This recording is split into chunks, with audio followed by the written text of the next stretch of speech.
إذا قربت ساعة يا لها وزلزلت الأرض زلزالها تسير الجبال على سرعة كمر السحاب ترى حالها كمر السحاب ترى حالها كمر السحاب ترى حالها وتنفطر الأرض من نفخة هنالك تخرج أثقالها ولا بد من سائل قائل من الناس يومئذ ما لها من الناس يومئذ ما لها من الناس يومئذ ما لها تحد. إن الحمد لله نحمده ونستعينه ونستغفره ونعوذ بالله من شرور أنفسنا من سيئات أعمالنا من يضلل الله فلا هادي له وأشهد أن نبينا محمد صلى الله عليه وسلم فاعلم أنه لا إله إلا الله واستغفر لذنبك. آج پوری دنیا مصائب اور پریشانیوں میں ڈوبی ہوئی ہے. کہیں قتل و غارت کا بازار گرم ہے تو کہیں ڈکیتی چوری کا دور دورہ ہے, کہیں اغوا برائے توان ہے تو کہیں زنا کی لعنت ہے, کہیں بھوک و غربت کی اندھیری ہے تو کہیں ظلم و ستم کی چکی میں انسانیت پس رہی ہے, کہیں کفار مسلمانوں کو گاجر مولی کی طرح کاٹ رہے ہیں.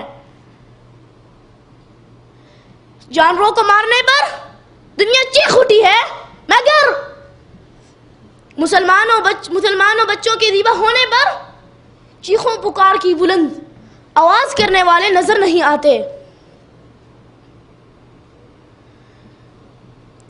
قبروں پر سجدے کرنے والوں, کہیں قبروں پر طواف ہو رہے ہیں, کہیں قبروں کا سجدہ ہو رہا ہے, کہیں پیروں کو مشکل کشا سمجھ رہے ہیں. الذين آمنوا ولم يلبسوا إيمانهم بظلم أولئك لهم الأمن وهم مهتدون. جو ایمان لائے اور پھر شرک نہ کریں یہی وہ لوگ ہیں جن کے لیے امن ہے اور یہی ہدایت یافتہ ہیں. شرک اکبر وہ جرم ہے جو تمام بربادیوں کا سبب ہے. افسوس آج اکثریت جرم کا شکار ہو چکی ہے. کہیں قبروں پر سجدے ہو رہے ہیں, کہیں قبروں کا طواف ہو رہا ہے, کہیں مردوں کو داتا اور مشکل کشا سمجھ رہے ہیں. پیدا اللہ نے کیا ہے, سجدہ غیر اللہ کو کر رہے ہیں. رزق اللہ نے دیا ہے, مردہ داتوں کو مان رہے ہیں. بیٹا اللہ نے دیا ہے, نام پیر دتا رکھ رہے ہیں. جانور اللہ نے پیدا کیا ہے, ذبح غیر اللہ کے لیے کیا جا رہا ہے. حالانکہ رسول اللہ صلی اللہ علیہ وسلم نے فرمایا لعن اللہ من ذبح لغیر اللہ. اللہ کی لعنت برستی ہے کس پر؟ اس پر جو غیر اللہ کے لیے ذبح کرتا ہے.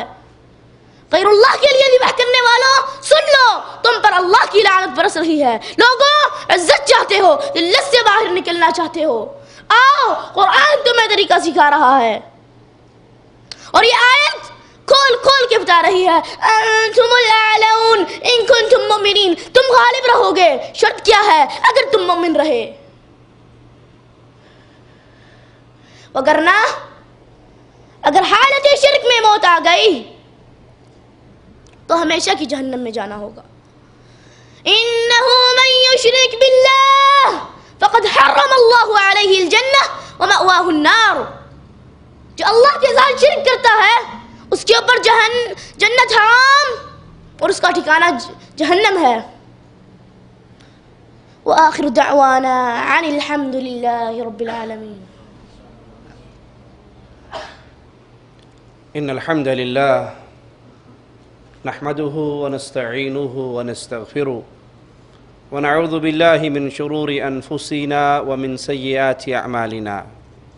من يهده الله فلا مضل له ومن يضلل فلا هادي له أشهد أن لا إله إلا الله وحده لا شريك له وأشهد أن محمدًا عبده ورسوله أما بعد أعوذ بالله من الشيطان الرجيم بسم الله الرحمن الرحيم ثم أتبع سببا حتى إذا بلغ بين السدين وجد من دونهما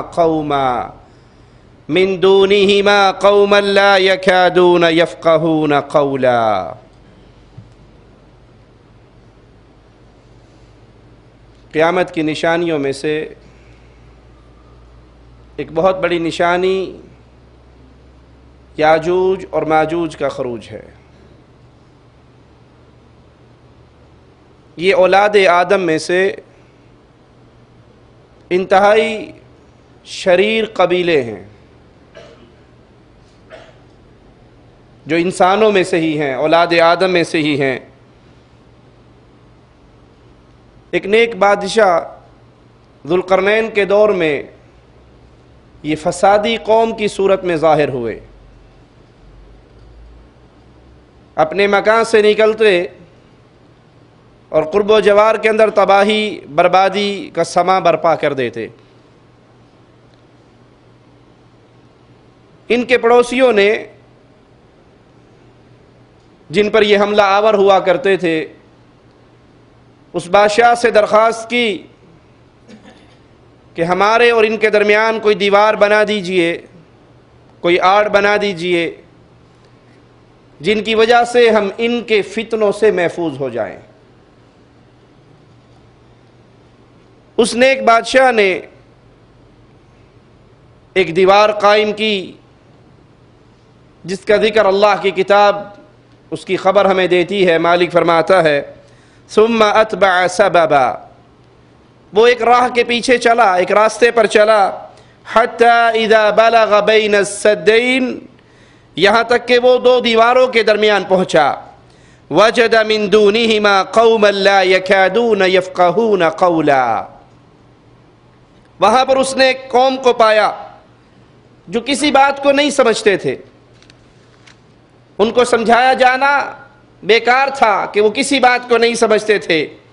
قالوا یا ذا القرنین ان یأجوج ومأجوج مفسدون فی الارض فهل نجعل لك خرجا على ان تجعل بیننا وبینہم سدا۔ لوگوں نے کہا اے بادشاہ یہ قوم بڑی فاسد ہے، زمین میں فساد برپا کرتی ہے، ہم تیرے لیے چندہ اکٹھا کرتے ہیں، پیسے اکٹھے کرتے ہیں اور وہ چندہ اکٹھا کر کے تجھے دیتے ہیں، اس سے تو ہمارے اور ان کے درمیان ایک دیوار بنا دے، ہمارے اور ان کے درمیان ان کے شر سے بچنے کے لیے ایک آڑ بنا دے۔ تو وہ اللہ کا نیک بندہ کہنے لگا تمہارے چندوں کی مجھے ضرورت نہیں، اپنے مال کو اپنے پاس رکھو، اللہ نے جو اپنے فضل سے مجھے عطا کیا ہے وہ بہت کچھ ہے، افرادی قوت سے میری مدد کرو، لیبر مجھے فراہم کرو، افرادی قوت میرے لیے لے کر آؤ، میں تمہارے لیے اس دیوار کو بناؤں گا۔ قال ما مکنی فیہ ربی خیر، میرے رب نے جو کچھ مجھے عطا کیا ہے، جو قدرت مجھے دی ہے وہ میرے لیے بہت ہے، تم لیبر کو لے کر آؤ، افرادی قوت کو لے کر آؤ۔ اجعل بینکم و بینہم ردما، میں تمہارے اور ان کے درمیان ایک مضبوط بند باندھ دوں گا۔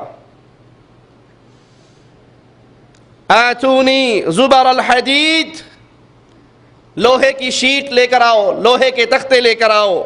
حتی اذا ساوى بین الصدفین قال انفخوا حتی اذا جعلہ نارا قال آتونی افرغ علیہ قطرا، اس نے ان دونوں پہاڑوں کے درمیان جو خلا تھا جہاں سے یاجوج و ماجوج نکل کر اپنے پڑوس کے لوگوں پر ظلم و ستم کرتے تھے، اس کے درمیان اس نے کہا آگ دہکاؤ، وہ لوہے کی شیٹ اس میں رکھ دی گئی، اور جب وہ بالکل برابر ہو گئے تو کہنے لگا کہ اب یہ سرخ ہو چکے ہیں، اب میرے پاس پنگلا ہوا تانبا لے کر آؤ، تانبا ایک دھات ہے، یہ پنگلی ہوئی لے کر آؤ، میں اس کو اس کے اوپر ڈال دوں گا۔ فَمَا اسْطَاعُوا أَن يَظْهَرُوهُ وَمَا اسْتَطَاعُوا لَهُ نَقْبًا۔ وہ لوہے کی شیٹ اس آگ میں رکھ کے وہ دیوار بنا دی، وہ بند بنا دیا، جب وہ سرخ ہو گئی اس کے اوپر پنگلا ہوا تانبا ڈال دیا۔ پھر وہ یاجوج و ماجوج استطاعت نہ رکھتے تھے کہ اس پہ چڑھ جائیں، اور نہ وہ استطاعت رکھتے تھے کہ اس کے اندر کوئی سوراخ ہی کر لیں، نقب ہی لگا لیں۔ اہل علم کے راجح قول کے مطابق ذوالقرنین ایک مومن اور نیک بادشاہ تھا۔ ذوالقرنین اسے اس لیے کہا جاتا تھا کہ وہ مشرق سے لے کر مغرب تک سفر اس نے کیا اور اس جگہ تک پہنچا جہاں پر شیطان کے دو سینگوں کے درمیان سورج غروب ہوتا۔ یاجوج و ماجوج ہیں کون؟ جس طرح طالوت اور جالوت عجمی نام ہیں، اسی طرح یاجوج اور ماجوج عجمی نام ہیں۔ یہ اولاد آدم علیہ السلام سے ہیں، ان کا تعلق انسانیت سے ہے، بشر ہیں۔ مسند احمد میں ہے رسول اللہ صلی اللہ علیہ وسلم ایک بار سفر پہ تھے، اللہ کے حبیب علیہ السلام اور صحابہ کے درمیان کچھ گیپ، کچھ فاصلہ ہوا، تو اللہ کے حبیب علیہ السلام نے قرآن حکیم کی 2 آیات کی تلاوت فرمائی۔ یا ایھا الناس اتقوا ربکم ان زلزلۃ الساعۃ شیء عظیم۔ اے لوگو اپنے رب سے ڈر جاؤ، اپنے اللہ سے ڈرو، اپنے رب سے ڈرو، اپنے پالنہار سے ڈرو، اور یاد رکھو قیامت کا زلزلہ بہت ہولناک چیز ہے۔ قیامت کا زلزلہ بڑا شدید ہے۔ قیامت جب برپا ہوگی، اس کا برپا ہونا، اس کا قائم ہونا یہ بڑا شدید ہے۔ یوم ترونہا تذہل کل مرضعۃ عما ارضعت وتضع کل ذات حمل حملها وترى الناس سکارى وما هم بسکارى ولكن عذاب اللہ شدید۔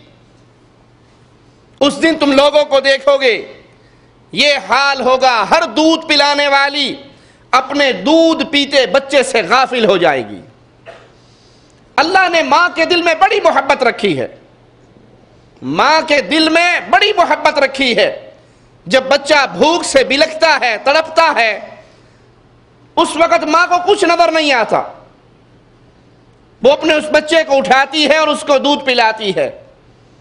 ماں کو اتنا خیال بڑے بچوں کا نہیں ہوتا جتنا دودھ پیتے بچے کا ہوتا ہے۔ اس کی محبت، اس کا پیار، وہ بڑی محبت سے اس کو طہارت بھی کرواتی ہے، اس کو دھوتی بھی ہے، اس کی گندگی بھی صاف کرتی ہے۔ اس بچے سے اس کو اللہ نے اس کے دل میں بڑا پیار ڈالا ہے۔ اور قیامت اتنی ہولناک ہے کہ دودھ پلانے والی ماں دودھ پیتے ہوئے بچے سے بھی غافل ہو جائے گی، اسے اس کی بھی فکر نہ رہے گی، اور ہر حاملہ اپنے حمل کو گرا دے گی، اس کے خوف سے، اس کی شدت سے، اس کے ڈر سے۔ اس قیامت کا برپا ہونا اتنا شدید ہے۔ اور آپ دیکھو گے کہ لوگ نشے میں ہیں، وما ہم بسکارى، وہ نشے میں مدہوش، جن کو اپنی کوئی ہوش ہی نہیں ہے، بظاہر آپ کو نظر آئیں گے یہ نشے میں مدہوش ہیں۔ وما ہم بسکارى، حقیقت میں وہ مدہوش نہیں ہوں گے، بلکہ اللہ کا عذاب بڑا ہی شدید ہوگا۔ حدیث میں آتا ہے، سیدہ عائشہ رضی اللہ تعالی عنہا فرماتی ہیں، جب اللہ کے حبیب علیہ السلام نے کہا کہ قیامت کے دن لوگوں کو اٹھایا جائے گا ننگے، بغیر ختنہ کے، سیدہ کائنات کہنے لگی یا رسول اللہ صلی اللہ علیہ وسلم، مرد اور عورت اکٹھے اٹھائے جائیں گے، اور مرد بھی ننگے ہوں گے، عورتیں بھی ننگی ہوں گی، عورتیں تو شرم سے مر جائیں گی۔ فرمایا عائشہ اس دن اللہ کا عذاب بڑا شدید ہوگا، کسی کو یہ فکر ہی نہیں ہوگا